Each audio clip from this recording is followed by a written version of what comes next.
और भाजी बेचते हुए इस बिजनेस को उन्होंने पार्ट टाइम में शुरुआत किया। पार्ट टाइम में शुरुआत करके धीरे धीरे उन्होंने काम उनका बढ़ा और पूरे हिंदुस्तान में उनका बिजनेस बढ़ा। क्या ऐसे इंसान से मिलना चाहेंगे? चाहेंगे?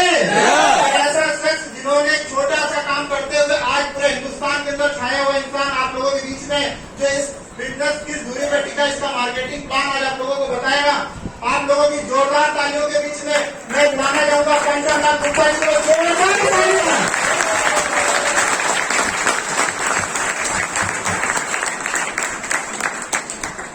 तालियां बजनी चाहिए।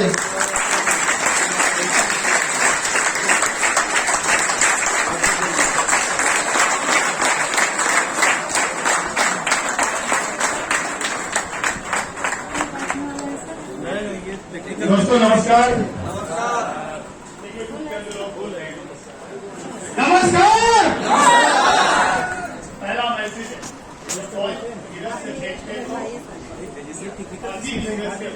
देखते हैं जोर से आती है।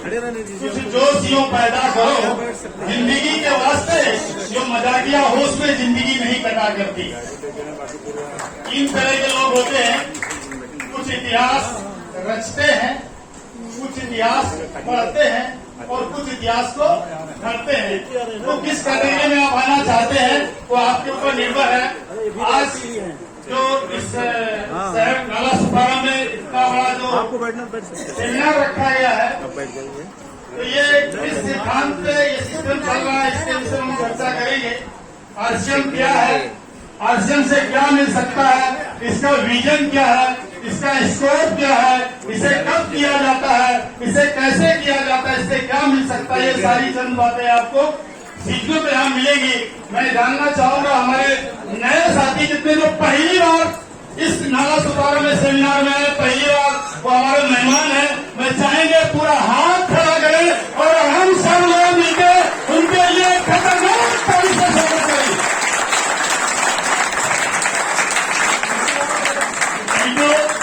छोटा सा परिचय, पंचमलाल गुप्ता, अर्थ मुंबई सिटी वाला से बिलोंग करता हूँ। पिछले लगभग 12 साल से इस खूबसूरत सिस्टम को सीख रहा हूँ। क्या आप लोग सीखने आए हैं?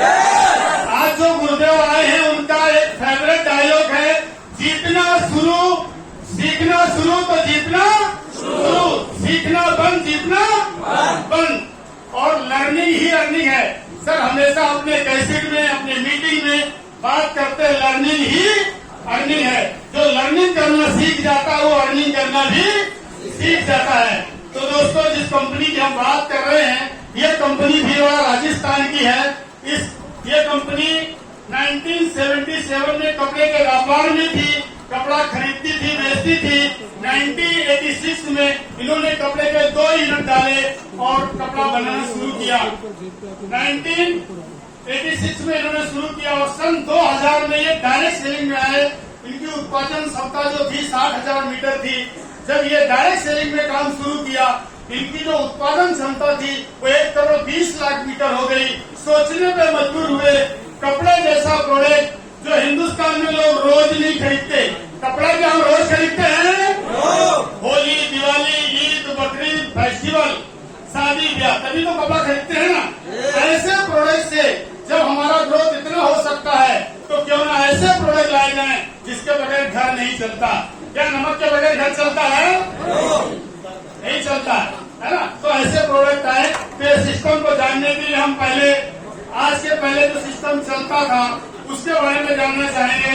हम कुछ सात साथियों को बुलाना चाहते हैं जो बहुत जल्दी रॉयल्टी और टेक्निकल पे जाना चाहते हैं। ऐसे 7 साथियों को मैं स्टेज पे तेज गति से बुलाना चाहते हैं। कि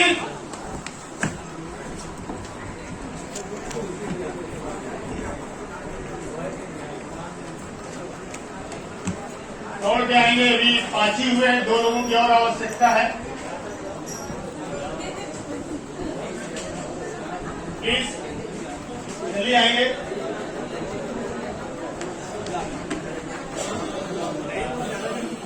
क्या रॉयल्टी टेक्निकल पर जाना चाहते हैं? देखिए ये जमाना बोलने वालों का है, जो बोलते हैं वही बोलते हैं, जो बोलते नहीं है आगे जाते हैं। एक फैमिली स्टोरी है, कभी मेरा सेमिनार होगा तो उसके बारे में चर्चा करेंगे।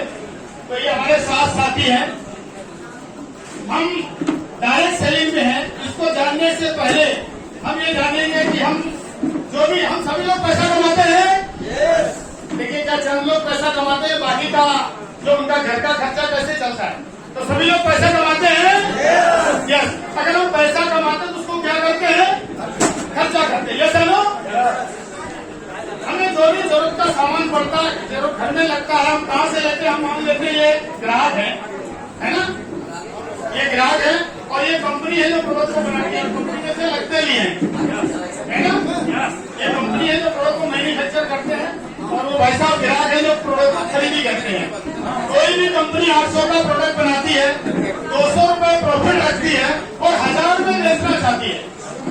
लेकिन होता क्या है, ये 1000 रुपए का प्रोडक्ट हमारे पास आते आते 2000 रुपए हो जाता है। ऐसा ना होता क्या है, ये जो ग्राहक है ना, ये डायरेक्ट कंपनी के पास नहीं जाता क्या, ये कहाँ जाते हैं, बाजू में जो रिटेलर है, भैया की दुकान, वहां भी जाते हैं। ऐसा ना, अच्छा ये प्रोडक्ट घर में बनाते हैं क्या, ये कहाँ से लाते हैं, होलसेलर लेता है, डिस्ट्रीब्यूटर एजेंट, और एजेंट कहाँ से लेता है, सीनियर एजेंट। ऐसा ना, सीनियर एजेंट प्रोडक्ट को आगे शेयर करते हैं।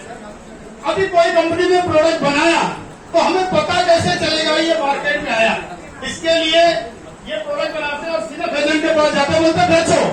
अब सीनियर एजेंट बोलता है सब प्रोडक्ट तो बहुत अच्छा है, मगर ग्राहक जानता है क्या, तो जवाब होता है नहीं जानता है। तो कंपनी को क्या करवाना पड़ता है, एडवर्टाइजमेंट। कौन करता है, क्या हमारे आपके जैसे लोग करते हैं क्या, वो लोग करते हैं जिन्हें पूरी दुनिया जानती है। शाहरुख, सलमान, करीना, है ना, ये लोग करते हैं। 120 साल पुरानी हिंदुस्तान लीवर कंपनी है। पहले इसका नाम यूनिलीवर के नाम से शुरू हुआ था, बोला ना, यूनिलीवर। इन्होंने धीरे धीरे उसका नाम चेंज किया और उसका नाम रखा हिंदुस्तान लीवर।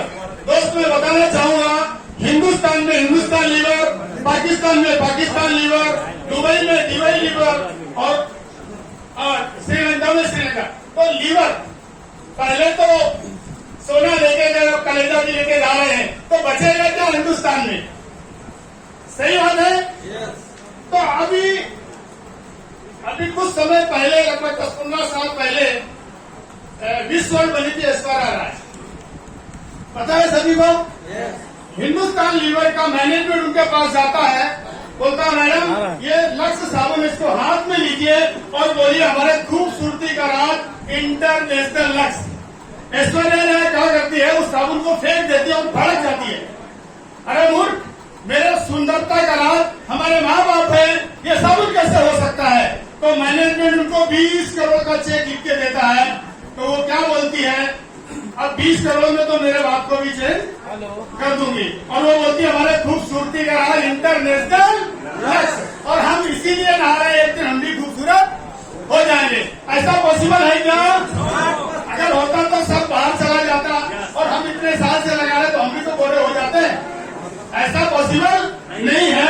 10 करोड़ रुपया ये एडवर्टाइज वाले ले रहे हैं, शाहरुख, सलमान, करीना, कुछ भी आप इनको समझ सकते हैं, शाहरुख खान। तो ये प्रोडक्ट का रेट बढ़ जाता है 30 रुपया। अब 30 रुपया कौन देता है, हमारे आपके जैसे लोगों के जेब से निकाला जाता है। ये सुनो, अब ये तो रिटेलर है, क्या फ्री में मेहनत करेंगे क्या, सुबह दुकान खोलते पूरा दिन बैठते, 30% ये भी कमाते हैं। ये सुनो, 20% ये कमाते हैं, 10% ये कमाते हैं, 10% ये कमाते हैं। इस तरीके से 800 का बना हुआ प्रोडक्ट जो कंपनी 1000 में बेचना चाह रही थी, वो हम कितने में खरीदते हैं, 2000। ये है ट्रेडिशनल बिजनेस, और हमारे पिताजी दादाजी के जमाने से हम इसी तरीके से प्रोडक्ट खरीद रहे हैं। ऐसा ना, यही सिस्टम चल रहा है।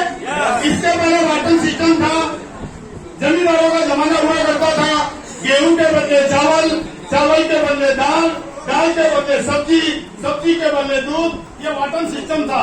ईस्ट इंडिया कंपनी हिंदुस्तान में आई, कलकत्ता से शुरू हुई और ट्रेडिशनल बिजनेस का आविष्कार हुआ। लेकिन अगस्त 2000 में इस कंपनी के प्रणेता, इस कंपनी के रचयिता, मैं नाम लेने जा रहा हूँ, श्रीमान ताराचंद छाबड़ा जी। इन्होंने एक निर्णय लिया कि आज हम हिंदुस्तान के व्यक्तियों को, जो आजाद तो है लेकिन आर्थिक रूप से आजाद नहीं है, 5,000 की साड़ी ले ले तो आजाद नहीं है। बच्चा अगर 100 रुपए का खिलौना मांगे तो आजाद नहीं है। तो आर्थिक आजादी का बीड़ा उठाया और उन्होंने कहा कि हम कंपनी हैं, हम 8 कदम चलते हैं आपके एरिया में, तालुका में, शहर में, गांव में दुकान डाल देते हैं। आप 2 कदम चल के आए और हम आपसे हाथ मिलाते हैं और इसी का नाम है direct selling system, multi level marketing. और हम जिस सिस्टम में जुड़े हुए हैं, सिस्टम का नाम है RCM business. R for roti, C for कपड़ा, M फॉर मकान। रोटी, कपड़ा, मकान, राह चलता मार्केट, रियल करोड़पति मिशन। और किसी जी ने 2006 में एक नाम दिया था, एक नारा दिया था, वो आज साकार होते नजर आ रहा। Richest company on the map. Hindustan को रिचेस्ट अगर बनाएगा, आज की आजादी से अगर कोई आजादी दिलाएगा तो वो है RCM। मिलना चाहते हैं तो अब 20 के लोग तो हम कंपनी और ग्राहक मिल गए, अब बाकी पीछे के लोग टेंशन में आ गए हमारा क्या होगा।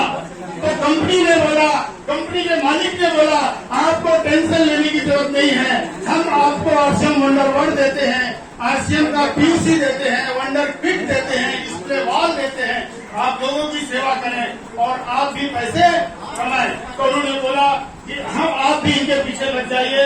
दोस्त, इसी का नाम है direct selling. Thank you sir.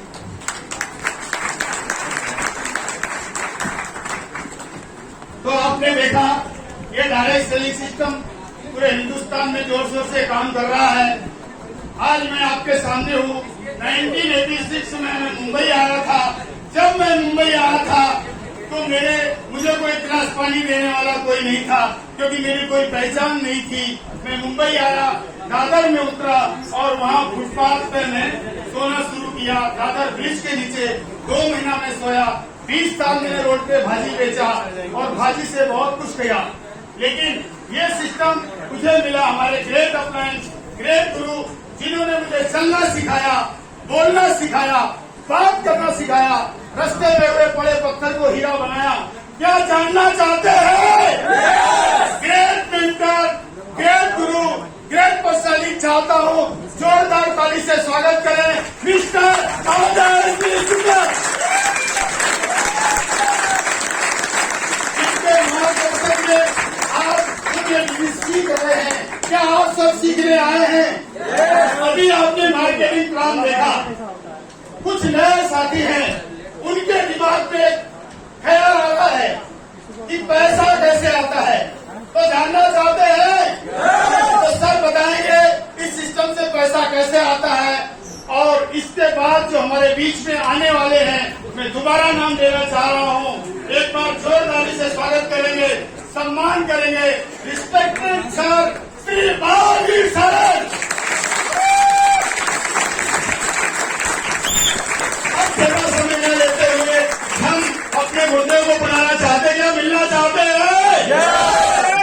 गुरु का सम्मान कैसे किया जाता है हिंदुस्तान में सभी को पता है, लेकिन हम आर्थिक मुंबई में रहते हैं तो यहाँ पे कैसे सम्मान किया जाए। हम चाहते हैं कि सभी लोग